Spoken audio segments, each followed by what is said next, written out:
Hola gente, bienvenidos y bienvenidas. Segundo video sobre resolución de problemas. Vamos a repasar un poco de la teoría, definiciones, algunos aspectos importantes sobre que tienen que ver con los algoritmos para que complementen un poco el trabajo que están haciendo y esto corresponde también a la tarea que ya dejamos en clase.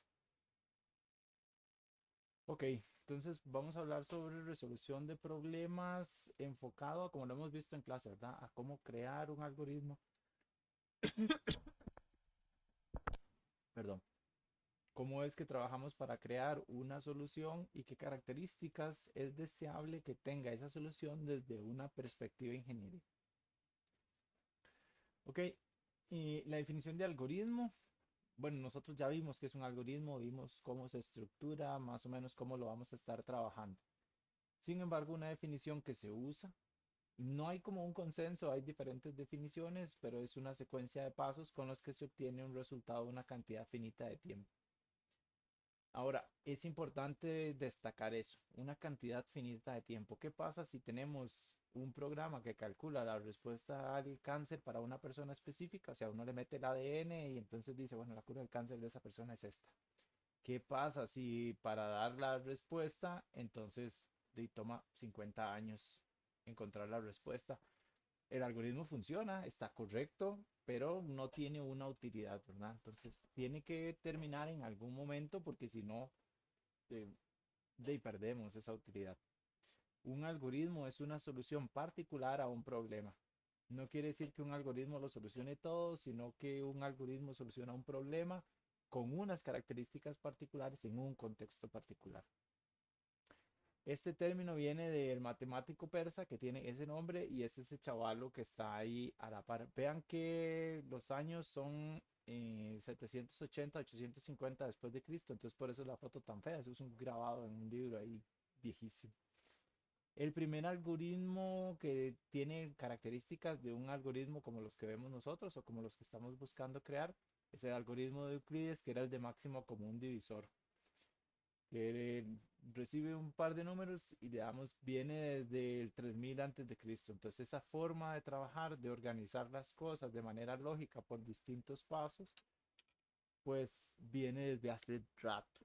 Entonces la diferencia de cómo trabajamos nosotros a cómo se trabajaba antes la construcción de algoritmos es que nosotros estamos construyendo algoritmos específicamente para ser implementados en tecnología computacional, en computadoras, pues. Ok. Eh, bueno, esto también es la definición, es lo que mencionábamos, una secuencia de pasos con los que se obtiene un resultado, una cantidad finita de tiempo. Esa imagen que ven ahí en pantalla es de una máquina de Turing, que era como los predecesores de las computadoras. Ahí es donde empezamos a hacer experimentos como para decir si un algoritmo o si un problema lo podríamos traducir hacia la computación, o sea, hacia hacerlo de forma automática.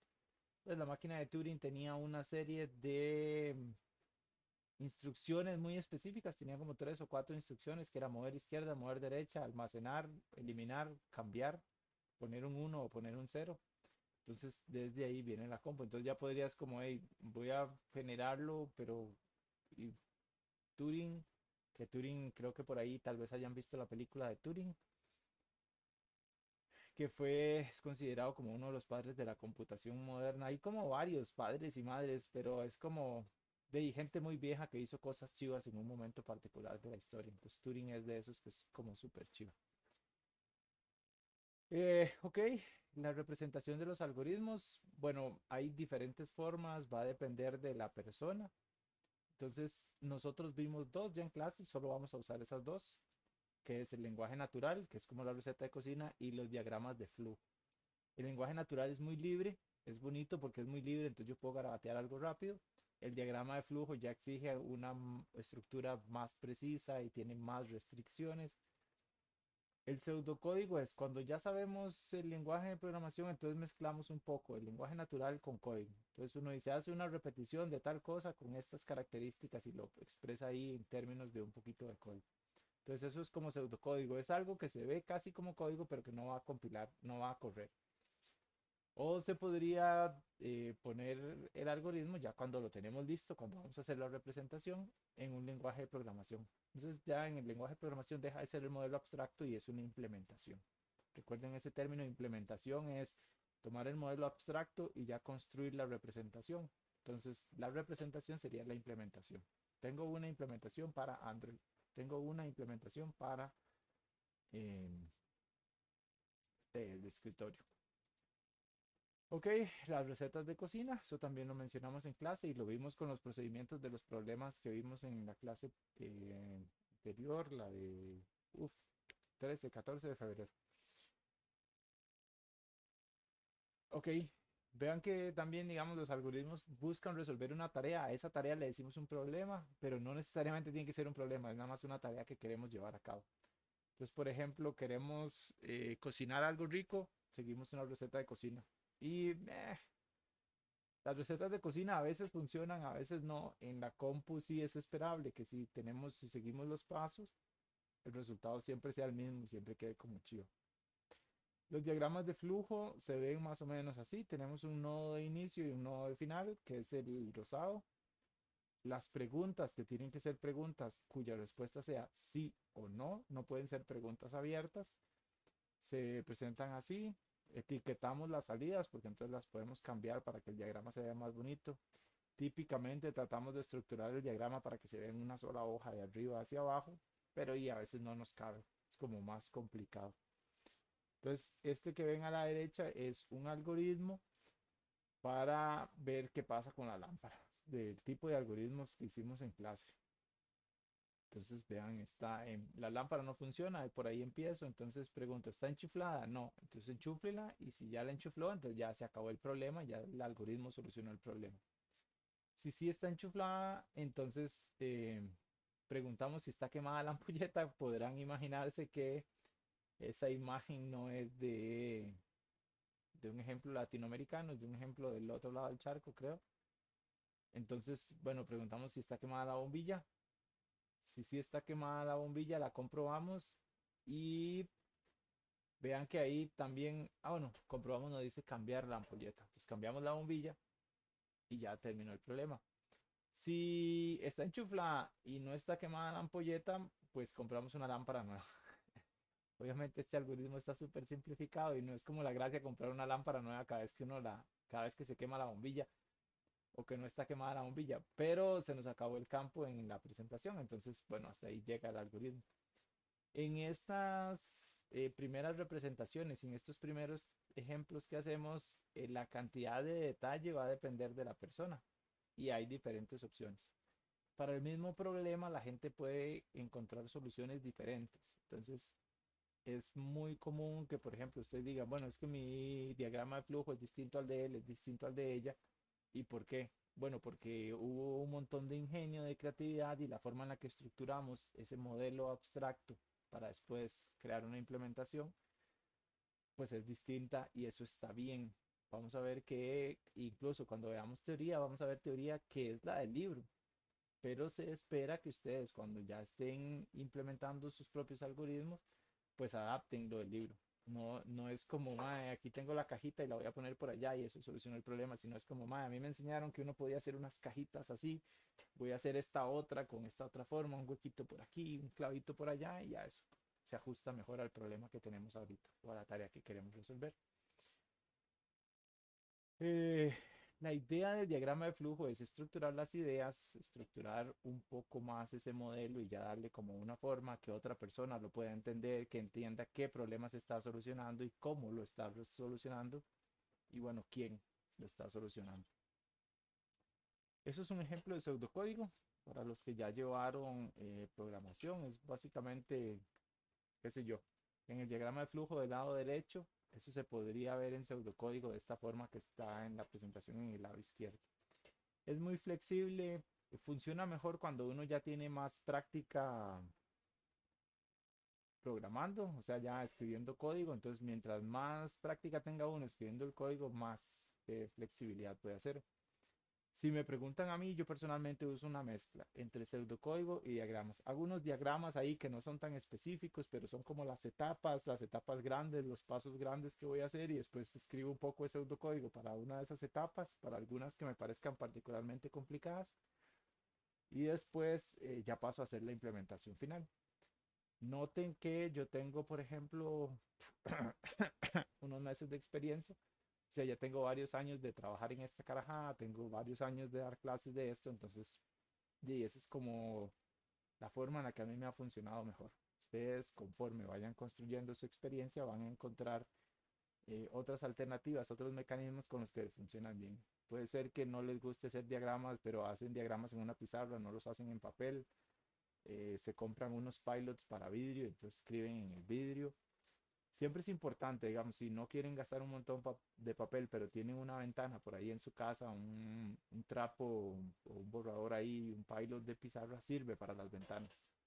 Después hay que ver a la mamá y al papá todos estresados porque la ventana se ve como azul, porque no se borra así como súper bien, pero es una forma, entonces hay que limpiar un poco más la ventana y eso, entonces, de todo bien.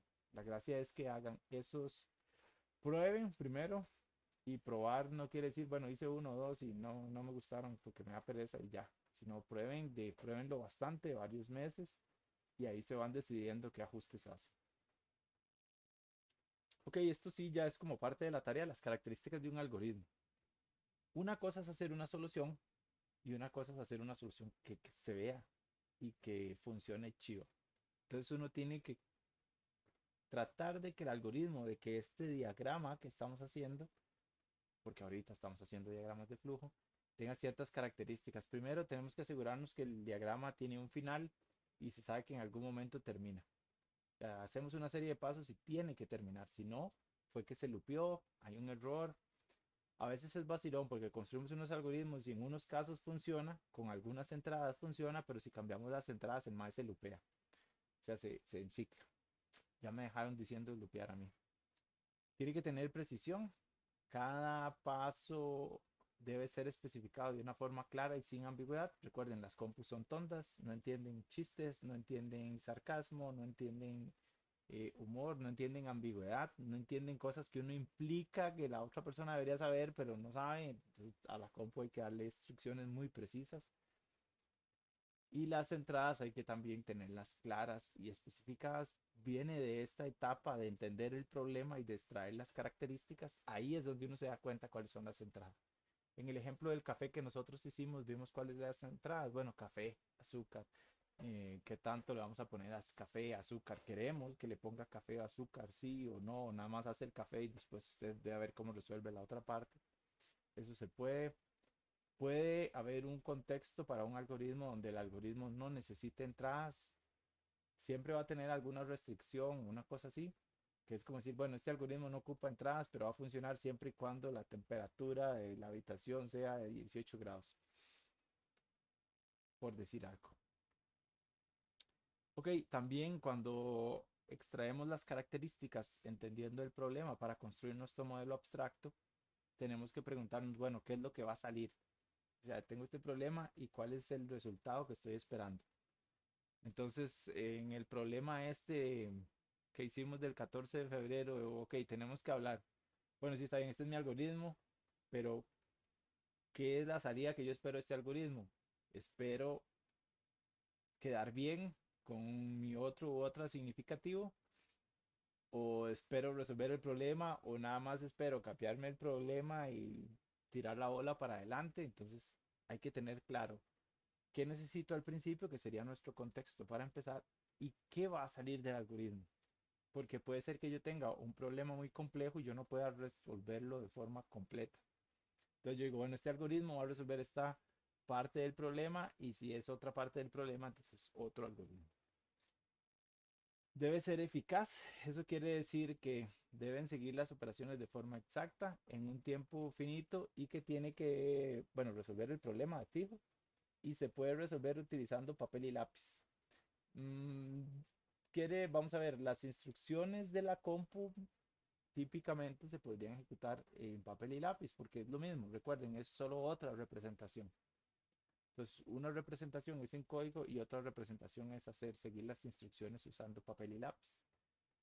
Era muy común antes, ahora ustedes ven menos a la gente porque las primeras compus era muy difícil meterles el código y que dieran el resultado, entonces la gente programaba en papel, escribía todo el código y lo corría y se lo daba a los compas como, madre, revisame esta vara y te decía, madre, aquí hay un error, corríjalo, y borrador y lápiz y escribía. Pero esa es la idea, digamos, que el algoritmo debería poder ejecutarse también de manera manual, no solo en la compu. Un buen algoritmo tiene ciertas características, algunas de estas características son subjetivas, otras no. Por ejemplo, el algoritmo tiene que ser eficiente, perdón, no es que tiene que tener que, no es que tiene que ser súper eficiente, o sea, ser perfecto, pues, tiene que acercarse hacia esas características que son deseables. Entonces, tiene que ser eficiente, pero la eficiencia en términos de la compu puede referirse a varias cosas. La primera de esas es el tiempo. O sea, un algoritmo debería tratar de funcionar en un tiempo razonable, finito, sí, pero corto. Depende del algoritmo y depende del problema, la cantidad de tiempo es variable. No podemos decir, bueno, un algoritmo debería terminar en 0.003 milisegundos, porque va a depender de las entradas, va a depender de la dificultad del problema, va a depender de la cantidad de datos. Pero si yo tengo, qué sé yo, cargar una página web, es muy distinto que una página web cargue en 10 segundos que en 0.5 segundos. A mí lo ideal sería que no dure 10 segundos ahí la página en blanco mientras carga. Tiene que minimizar los recursos utilizados, o sea, ser eficiente en términos de recursos, en consumo de recursos, y esos recursos es menor cantidad de memoria, menor cantidad de espacio en disco, menor cantidad de uso del CPU. Y además, los algoritmos tienen que ser adaptables y generalistas. Deben estar preparados para conjuntos de datos distintos. ¿Qué significa esto? Y volvemos al ejemplo del café que hicimos el primer día. Nosotros y nosotras hicimos un algoritmo para hacer café que recibe una cantidad de agua y una cantidad de café. Creo que en clase solo dijimos una cantidad de agua, pero digamos una cantidad de café. Entonces, mi algoritmo que yo preparé podría preparar 2 litros de café, podría preparar una taza, podría preparar 18 litros de café. Em, bueno, estaba el detalle del molinillo y el tamaño del molinillo y eso, pero no nos vamos a llevar como tanto detalle. Entonces, nosotros deberíamos tratar de que el algoritmo no haga una sola cosa siempre. Por ejemplo, en los algoritmos que ustedes desarrollaron de manera individual en la clase pasada, había uno que era alistarse a ir de fiesta y ustedes pusieron como parte del algoritmo, bueno, seleccionar la ropa con la que me voy a ir. Entonces, eso permite que el algoritmo sea más flexible. Es distinto si yo hago un algoritmo para irme de fiesta y digo, me voy a poner el pantalón de mezclilla, la camisa blanca y me voy a peinar con gel. Entonces, eso quiere decir que cada vez que ustedes vayan a ir de fiesta y siguen el algoritmo, van a salir exactamente igual. Nunca se cambian. Entonces, bueno, esa es la diferencia entre un algoritmo que es específico o que está alambrado, se llama. Cuando ponemos cosas que están fijas y que no se pueden cambiar, se llama alambrar valores. Entonces, cuando yo digo, me pongo el pantalón de mezclilla de que tiene 10 años de viejo y que está roto y la camiseta, entonces esos son valores, y la camiseta blanca, entonces esos son valores que están alambrados en el código. ¿Cómo lo hacemos adaptable o generalista? Los podemos pasar a que sean entradas, por ejemplo. Entonces, cuáles serían una entrada para alistarme a irme de fiesta? La ropa que me voy a poner. Entonces, otro algoritmo se encargaría de seleccionar la ropa y el algoritmo que yo sigo es, bueno, mae, póngase la selección que me mandaron como una entrada. Eso haría que el algoritmo funcione con cualquier tipo de ropa, con toda la ropa que está en el closet, incluso si hay ropa nueva. Porque siempre tenemos que pensar también no solo en el contexto actual, sino en que ese contexto a futuro podría cambiar. El algoritmo tiene que ser simple y elegante. Eso es completamente subjetivo. O sea que ahí es una cuestión que no es tanto de un proceso de ingeniería de entrada, salida, restricciones, sino ahí hay creatividad, ahí hay una cuestión de gustos, como esto se ve bonito así, esta vara es mejor así, esta vara es mejor de otra forma. Yo de hecho durante el semestre les voy a dar recomendaciones de cómo escribir el código, de cómo me gusta a mí que se vea. Y entonces ustedes con el tiempo y con la experiencia van diciendo, ma, eso que dijo el profe, nada, esto se ve horrible, yo mejor esta lo acomodo así y me parece más chido. Y bueno, también hay normas, depende del lenguaje de programación, cada lenguaje de programación tiene normas distintas, entonces esas normas las podemos respetar, las podemos ignorar. Si las ignoramos, entonces la comunidad de personas que trabajan en eso va a decir, bueno, ma, este compa no trabaja tan bonito. Entonces son cosas igual que en la sociedad, qué ropa es bonita y tuanis, bueno, depende del gusto de nosotros y lo que esté de moda en la sociedad. Si alguien sale ahora con unos pantalones de campana, pues puede ser que la gente le diga, mae, no estás a la moda, entonces ya no está siendo elegante. Si hay un detalle importante, el código tiene que ser legible. Uno puede escribir código de muchas formas, pero tiene que apuntar a que sea legible y comprendido por otros programadores y programadoras. ¿Por qué? Porque casi nunca trabajamos en un proyecto nosotros solos y aunque trabajemos en el proyecto solas, entonces a los días, meses, vamos a tener que volver al proyecto, entonces nosotros y nosotras, ¿cómo se llama? Tenemos que trabajar en un código feo que escribimos hace meses y el que ya no nos acordamos. Entonces hay que hacer que sea legible, hay que agregar comentarios, más adelante veremos qué es eso, para que la persona vea el código y diga, ah, claro, este código hacía esto, o para que nuestro yo del futuro diga, ah, madre, claro, yo esto fue lo que intentaba hacer. Las fotos de la derecha no están puestas ahí nada más decorativas. Vean que un buen algoritmo tiene esas características que están ahí de la derecha. El de la derecha es el rey de Bután. Es un país que está en Asia. Es muy pequeñito, es más pequeñito que Costa Rica. Está ahí justo en el medio entre Nepal, entre la India y China. Tiene mucha presión de China o sea, China trata de comérselo para que no sea independiente, sino decir Matanga, Bután es parte de China. Es un lugar muy lindo. Pueden buscar fotos de Bután en internet. Ahí está donde dice Bután-360. Así es como se escribe Bután. Es un lugar muy, muy chido. Es un lugar de muy, muy difícil acceso. Y bueno, los algoritmos tienen que ser también como es ese rey de Bután, donde busca que las soluciones a los problemas de su reino sean simples, sean elegantes, sean legibles, otra gente las entienda, que sean eficientes, que usen un buen uso de recursos. También podemos hacer la analogía con una comuna, digamos, pensemos no solo en términos de un rey y de la autoridad, sino que tenemos una comuna o una comunidad que decide hacer las cosas por sí mismo. Se organiza, hace una asamblea y esa asamblea debería buscar soluciones que sean eficientes, que sean rápidas, que sean chivas. Y por supuesto, el de abajo es un mae que es elegante. Si el mae es simple y elegante, bueno, eso va a depender de la subjetividad de cada persona. A mí no me gusta el saco y la corbata, pero hay gente que dice que para ser elegante hay que ponerse saco y corbata. Entonces, son como partes de los ejemplos para ampliar estas explicaciones que mencionamos. Ok, esta es una versión un poquito más amplia del diagrama que vimos en clase de cómo solucionarlo un problema.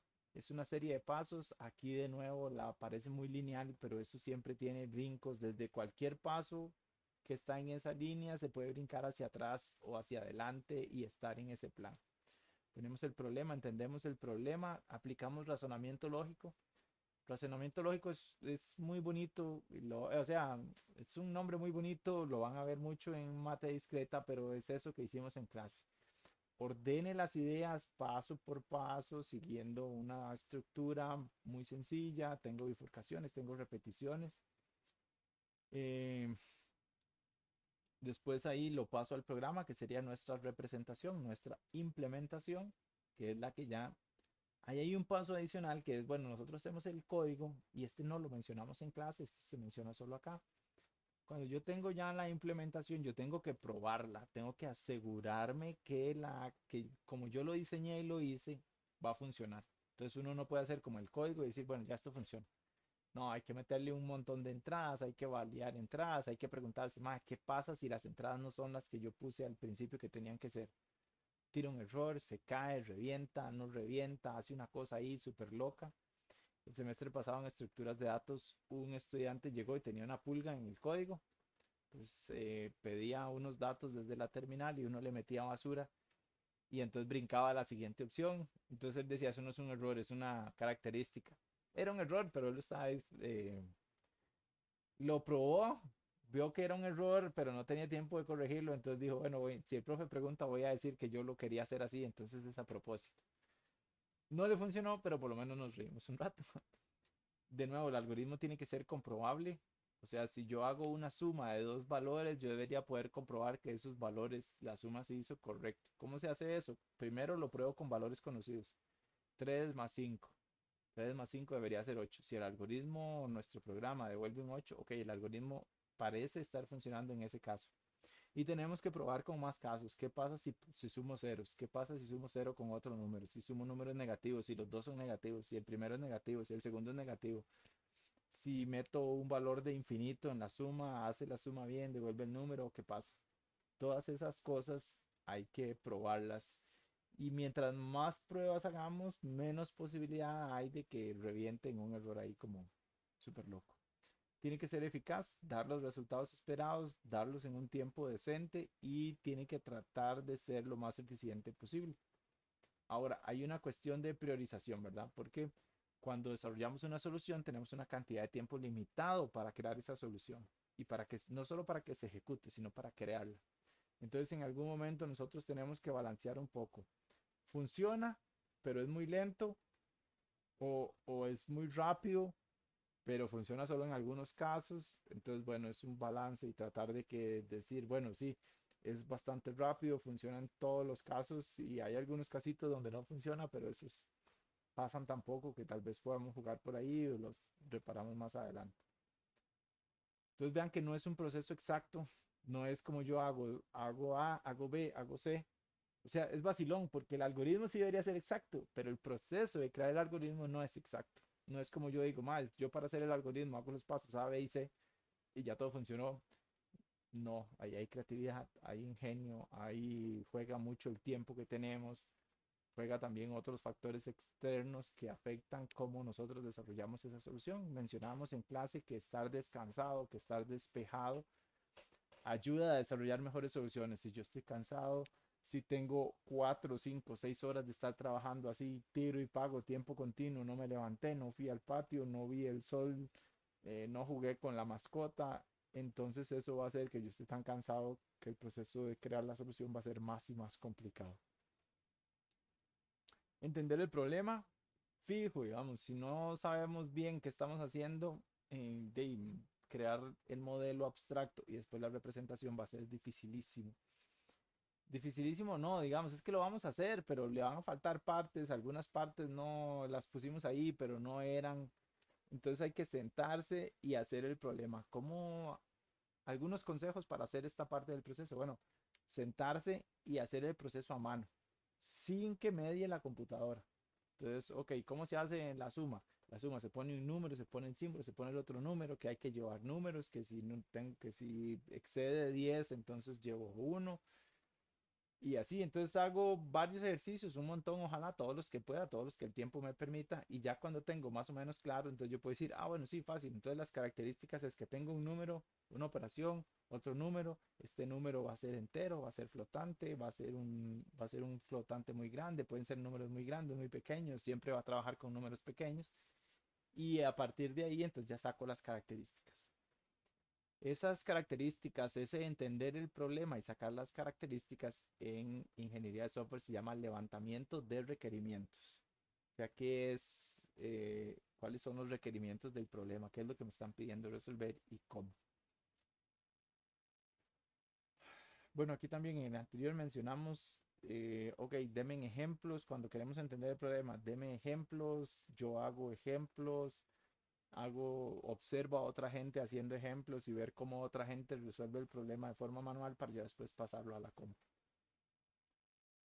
Tres elementos vitales que vamos a usar en este curso son definir desde el principio cuáles serían las entradas, cuál sería la salida, usualmente es una salida, y cuáles serían las restricciones o limitaciones, en qué momentos funciona o no funciona. Por ejemplo, tengo un algoritmo para resolver una suma, pero la suma va a trabajar solo con números positivos. Entonces, dentro de mi algoritmo, en los pasos, tiene que haber la pregunta del rombo. en el diagrama que diga el número es mayor a cero, sí, entonces proceda con la suma, proceda con el algoritmo. No es mayor a cero, presente un error y salga. Ok, si no tenemos muy claro cuáles son las entradas, salidas y las restricciones, quiere decir que no estamos entendiendo bien el problema y entonces mejor nos devolvemos a estudiar más el problema. Los problemas hay que estudiarlos hasta que uno los entiende bien. Bueno, este es el repaso del ejemplo que hicimos en clase. Después pensamos en el algoritmo, eso es crear ese modelo abstracto. Ok, sacamos las características, sacamos entradas, restricciones, vamos tirando ahí algunos pasos. El crear el algoritmo, el diagrama de flujo o el algoritmo en texto natural no tiene que ser un proceso lineal de que construyo la versión final desde ya, desde el principio. No puedo hacer un diagrama con poco detalle, lo observo, hago un segundo diagrama con más detalle, hago un tercer diagrama con más detalle y cuando ya estoy conforme, yo digo, bueno, sí, más o menos, entonces lo paso a código. Igual se puede hacer así con lenguaje natural. O sea, ya hago mi receta de cocina, pero es simple, madre. Paso uno, paso dos, paso tres. Y después digo, ah, bueno, ahora lo voy a hacer, pero en lugar de paso uno, dos y tres, voy a hacer 10 pasos. ¿Y qué es? Que agarré el paso uno y yo dije, esto lo podría subdividir. Este paso uno necesitaría estas cosas. Este paso 2 necesitaría estas otras cosas. El paso 3 así. Y entonces después hago otro. Entonces voy metiendo más bifurcaciones de acuerdo a las necesidades, más repeticiones. Es una destreza que se fortalece con la práctica y el estudio de soluciones a problemas clásicos. Entonces vamos a hacer eso un poco durante el semestre. Los ejercicios que vamos a hacer no solo son ejercicios para escribir Python, son ejercicios para que el cerebro vaya fortaleciendo eso de, bueno, acá hay un problema, ¿qué estructura tengo? Entonces vamos a ver estructuras que vienen del libro, o sea, hay mecanismos y soluciones que vienen del libro, entonces después ustedes van a poder decir, claro, yo me acuerdo que en el libro decía esto, si yo lo adapto y hago estas otras cosas, podría funcionar. No siempre después de hacer el algoritmo nos queda clarísimo que va a funcionar, entonces hay que, yo creo que así más o menos le damos, creamos la implementación y la probamos. Y no funcionaba, bueno, me devuelvo unos pasos y veo a ver qué hay que cambiar, qué es lo que no está funcionando, cómo y cómo lo soluciono. Eh, Parte de eso, bueno, al principio estudiamos el problema y vimos algunos ejemplos con soluciones conocidas, entonces nosotros decíamos, bueno, 3 más 4 es 7, 3 más 5 es 8. Entonces, ok, cuando yo tengo mi modelo, yo voy a decir, bueno, estos casos que yo vi al principio, si yo sumo 3 y 4, mi solución lo podría procesar, sí. Sumo 3 y 5, lo podría procesar, sí. Bueno, entonces ya ahí vamos eh, dándole. Normalmente es un proceso, bueno, normalmente no, todo el tiempo es un proceso que es muy abstracto. Vean que cuando hablamos de abstracción quiere decir que no hay cosas que se puedan tocar, todo eso pasa en la mente y de alguna forma lo representamos en papel, que serían los diagramas. Entonces, bueno, los papeles, el papel lo puedes tocar, pero el papel es papel, no puedes tocar el algoritmo, o sea, puedes ver el dibujo que hiciste, pero tienes que interpretarlo y otras cosas. Entonces pasa como muy en abstracto, muy en el aire y no hay como... Y no es como los Legos, que vos ves las piecitas y si pegas una pieza, vos ves que está mal pegada y la quitas y la volvés a poner. Aquí es un proceso más como, uff, todo pasa en la cabeza. Se formula el algoritmo, o sea, creamos la representación en aquel diagrama de 3 pasos que vimos. Eh, Cuando pensamos el algoritmo y creamos ese modelo, eso es independiente del lenguaje de programación. Yo podría pasar ese lenguaje, ese algoritmo, y yo digo, este algoritmo en C se escribiría de esta forma, en Python de esta forma, en C se escribiría de esta otra forma. O sea, entonces, lo que nosotros aprendemos en la carrera es eso, a diseñar soluciones y después a crear implementaciones, pero son procesos aparte. Entonces, si nos hacemos súper chiva diseñando soluciones, después vamos a requerir menos tiempo aprendiendo un nuevo lenguaje o una nueva representación para expresar esa solución. Eh, bueno, y uno escoge el lenguaje de programación dependiendo del problema, dependiendo de los gustos, etcétera. Al final siempre hay que probarlo. No se puede hacer un algoritmo, persinarse 3 veces y decir, mae, ya esto va a funcionar, porque a veces no pasa. Es como, bueno, sí, me persino 3 veces, ojalá que el profe no encuentre la pulga, pero mae, lo probé, metí algunos datos de entrada, vi la salida, si correspondía, probé algunos datos de entrada que estaban como locos, que nunca van a pasar, pero si pasan, yo ya sé que funciona. Entonces eso. Em, no es un proceso lineal, vean que uno se puede volver a cualquiera de los pasos y se puede volver las veces que se ocupe y voy para adelante y para atrás y para adelante y para atrás. ¿Qué determina que yo ya no me estoy devolviendo y brincando hacia adelante y hacia atrás? El tiempo. Usualmente los proyectos de software tienen una fecha de entrega y es como, mae, 15 días se entrega y se entrega lo que haya. ¿Por qué? Porque no hay más tiempo, hay que seguir avanzando. Entonces, mientras más ejercitemos ese músculo, desarrollemos esas habilidades, más chivas nos van a quedar y entonces vamos a poder hacer más cosas en ese tiempo. Los resultados los podemos verificar de varias formas. Papel y lápiz en la compu. O sea, y en la compu hay varias formas. Podemos probarlo manualmente, que yo le pongo estas entradas, pum, lo imprimo. O podemos hacer una cosa que se llaman pruebas unitarias, que es programar, hacer un programa que tenga unos mecanismos para probar mi programa. Eso es como vacilón. Es todo un área de trabajo en ingeniería de software que se llama Quality Assurance o aseguramiento de la calidad. Y bueno, también hay otra forma de hacerlo que es a través de pruebas matemáticas por inducción, como la mate, o sea, la mate nosotros no lo estamos trabajando desde ese perspectivo, desde esa perspectiva, pero todo compu tiene una base matemática. Entonces yo podría hacer las cosas como es pensamiento lógico y eso, podría plantearlo al estilo en que se hace en mate discreta y verificarlo en mate discreta. Sin embargo, Donald Knuth, que es un chavalazo ya está muy mayor, no está vivo todavía, escribió un libro que se llama El arte de programar computación.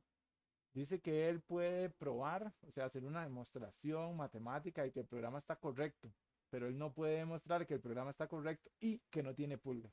Entonces, tiene ahí como sus cosas particulares. Em, algo les iba a decir más sobre las pruebas, se me olvidó. A veces uno hace pruebas, se da cuenta que tiene una pulga, entonces se devuelve a corregir la pulga y hay que devolverse uno o dos pasos. A veces uno sabe cuál es la pulga y la corrige rápido en código.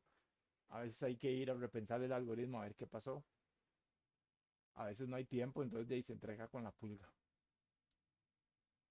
Ok, esto es un proceso más como ingeniería de software. Esto no pasa tanto durante la carrera porque nosotros hacemos un proyecto, lo entregamos, el profe, hablamos con el profe, a ver, discutimos cuáles son los resultados, puntos fuertes, puntos débiles, cuándo funcionaba, cuándo no funcionaba, qué alternativas usaste para desarrollar los problemas y ahí de ahí ponemos una nota y ahí murió la progra. Pero cuando ya están en el desarrollo de su práctica de su experiencia laboral, o sea, cuando ya estén breteando afuera, sea que tengan una empresa, sea que estén trabajando en una organización no gubernamental.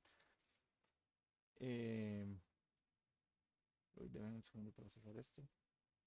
Entonces, bueno, ahí el software lo crean y después el software va a estar, se va a mantener ahí corriendo, va a haber gente que lo está usando y probablemente haya que resolver pulgas que salgan hacia adelante o agregar nuevas características. Entonces, el mantenimiento es una de esas prácticas chivas. Ahora, el mantenimiento es una pesadilla si el algoritmo no lo hicimos simple, elegante y entendible. Si hicimos un mamarracho ahí, una vara rarísima que funciona, no lo toco, como dice el meme, funciona, no lo toque, pero después el asunto es que de fijo hay que tocarlo porque hay que darle mantenimiento, hay que corregir pulgas, hay que meter nuevas características. Entonces es mejor que el algoritmo desde el inicio sea simple, sea elegante y sea entendible. Ok, estos ejercicios los vamos a dejar por fuera, es que se me olvidó, siempre oculto estas diapos, es diferente si lo vemos en el video en el curso a si lo vemos en video de esto. O sea, si lo vemos en clase, si lo vemos en video. Pero esta sería la introducción, de acá tienen que sacar la tarea y bueno, nos vemos en el próximo video que ya sería una introducción ahí como a Python. Hasta luego.